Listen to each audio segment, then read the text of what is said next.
Licenciado, compañeros y compañera auxiliar, buenas tardes. Somos el grupo número 4. Tenemos a cargo de exponer el recurso agua. El derecho al agua es fundamental para la humanidad, ya que sabemos que no debe de tratarse como un bien únicamente social o cultural. Tampoco debe de tratarse como un bien económico. Este es un derecho que poseemos todas las personas de poder disponer de agua suficiente, que sea saludable, aceptable, de acceso fácil para uso personal y doméstico. El agua es una sustancia que se compone por dos átomos, hidrógeno y oxígeno, y puede encontrarse en estado sólido, gaseoso o líquido. También es una sustancia que no posee olor, color ni sabor. La naturaleza la necesita, es indispensable para la supervivencia de los seres vivos. También permite la existencia de un sinfín de especies que lo componen. Este se obtiene mediante el riego de lluvia y debe de tratarse de manera responsable o también en nacimientos de agua. Por otro lado, el agua es consumida por animales, a pesar de que ciertos organismos necesitan consumirla más que otros. Todos necesitamos de agua para poder sobrevivir y de hecho se sabe que la vida en el planeta Tierra sin ella nunca hubiese comenzado. El agua es muy importante, ya que representa el 80% de la composición de la mayoría de los organismos e interviene masivamente y decisivamente en la realización de procesos metabólicos, desempeñando un papel importante en la fotosíntesis de las plantas y sirve como hábitat de una gran parte de los seres vivos. No se trata tan solo de cubrir la necesidad de beber o hidratarse, sino que el agua es un regulador de los ecosistemas terrestres, manteniendo un equilibrio necesario para la subsistencia animal y vegetal. Entre sus funciones destaca ser un auténtico regulador natural del clima, ya que sin el agua no tendríamos estabilidad. Las características del agua.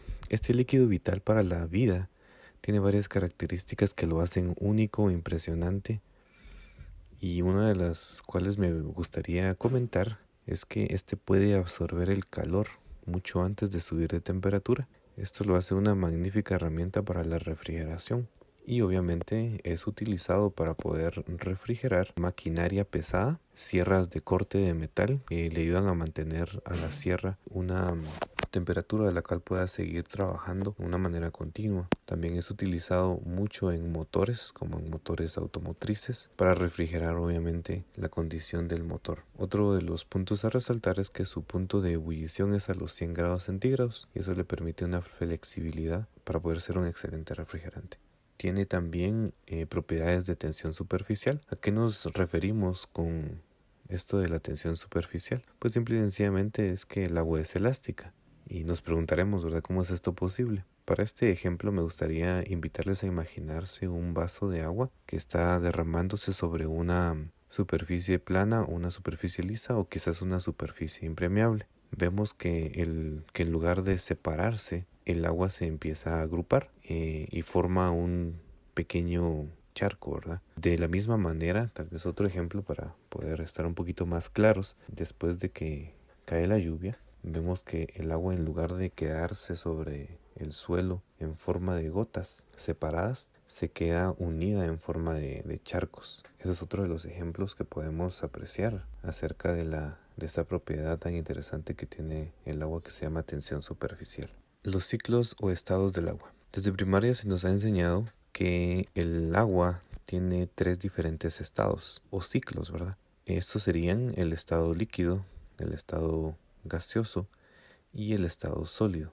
Cada uno de estos estados posee características diferentes. También podemos entender que cada uno de estos estados le afecta la temperatura, o sea, que la temperatura juega un papel importante para que cada uno de ellos suceda. Por ejemplo, entendemos que la congelación del agua, para llegar a ser un estado sólido, la temperatura debe de ser de al menos 0 grados. A 0 grados el agua empieza a congelarse y podemos apreciar el estado sólido, lo que comúnmente conocemos como hielo. Para el estado líquido, la temperatura debe estar entre los 0 y los 100 grados centígrados. y en esta temperatura el agua se encuentra siempre en estado líquido. Y para el estado gaseoso, la temperatura, al punto de ebullición del agua, empieza a evaporarse también a los 100 grados, o más. Entonces el agua empieza a convertirse y pasa a ser de un estado líquido a un estado gaseoso. Sin embargo, quisiera dar otra pequeña explicación acerca del estado gaseoso. No es necesario realmente que el agua esté sometida a tan alta temperatura, o sea, a los 100 grados, para que empiece a evaporarse. Si nos damos cuenta, poniendo un pequeño ejemplo, después de una noche lluviosa, al amanecer, cuando los primeros rayos del sol empiezan a acercarse, vemos que el agua empieza a evaporarse de sobre la tierra. Esto es básicamente energía cinética. La energía cinética puede producir evaporación a una baja temperatura. Por eso es que a los primeros rayos del sol, la tierra se calienta y empieza a evaporar el agua. El porcentaje de agua en el mundo. Es muy importante poder comprender la magnitud de agua salada que existe en el mundo, que es inconsumible.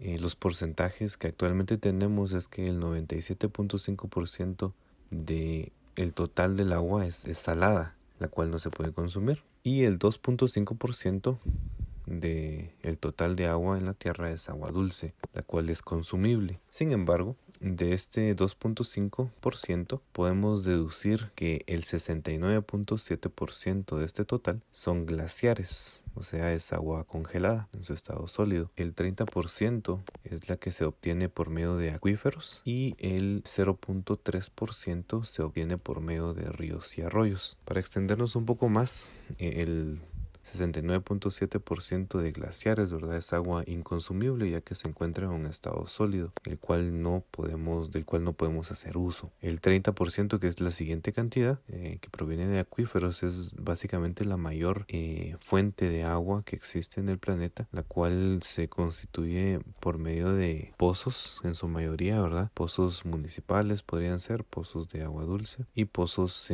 privados. De los ríos únicamente proviene el 0.3% del agua dulce, ya que en su mayoría se encuentran contaminados y únicamente se puede tomar agua dulce de las fuentes originales.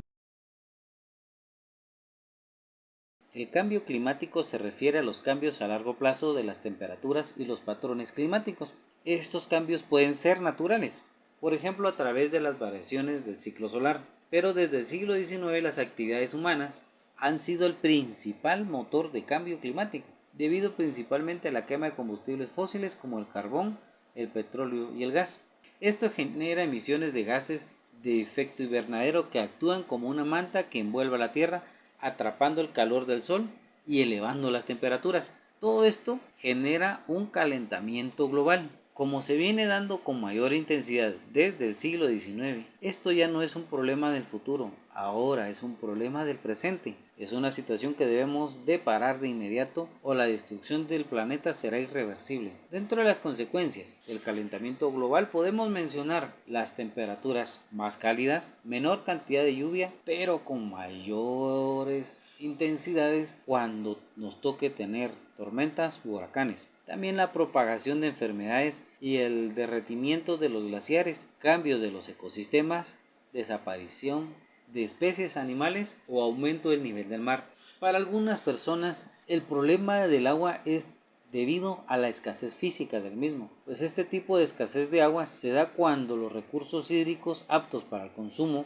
como por ejemplo la industria, la agricultura, la ganadería, son insuficientes para abastecer la demanda de una región. Aproximadamente el 20% de la población mundial vive en regiones sujetas a escasez física de agua y lo que es peor aún, la cifra seguirá aumentando los próximos años. Las causas son falta de acceso al agua potable, la destrucción de los recursos hídricos, la contaminación del agua, el aumento de la demanda, el cambio climático. Por último, cabe destacar que la mayoría de los países o regiones del mundo disponen de suficiente agua dulce, potable para satisfacer las necesidades de sus ciudadanos, es decir que para los hogares, la higiene y el consumo en general. Así, las necesidades de las industrias agrícolas y ambientales están hoy por hoy cubiertas. Sin embargo, pese a lo anteriormente dicho, carecen de medios tecnológicos, infraestructura y personal para extraer y proporcionar el agua de manera eficiente a todos sus ciudadanos. Las principales causas de la escasez económica del agua son la mala gestión de los recursos hídricos que se disponen, la poca o nula inversión en la infraestructura y tecnología que permitan extraer el agua de los ríos, acuíferos y otras fuentes de agua. También la falta del personal calificado, como el agotamiento de los recursos hídricos aptos para el consumo humano, el aumento de la demanda del agua y la contaminación.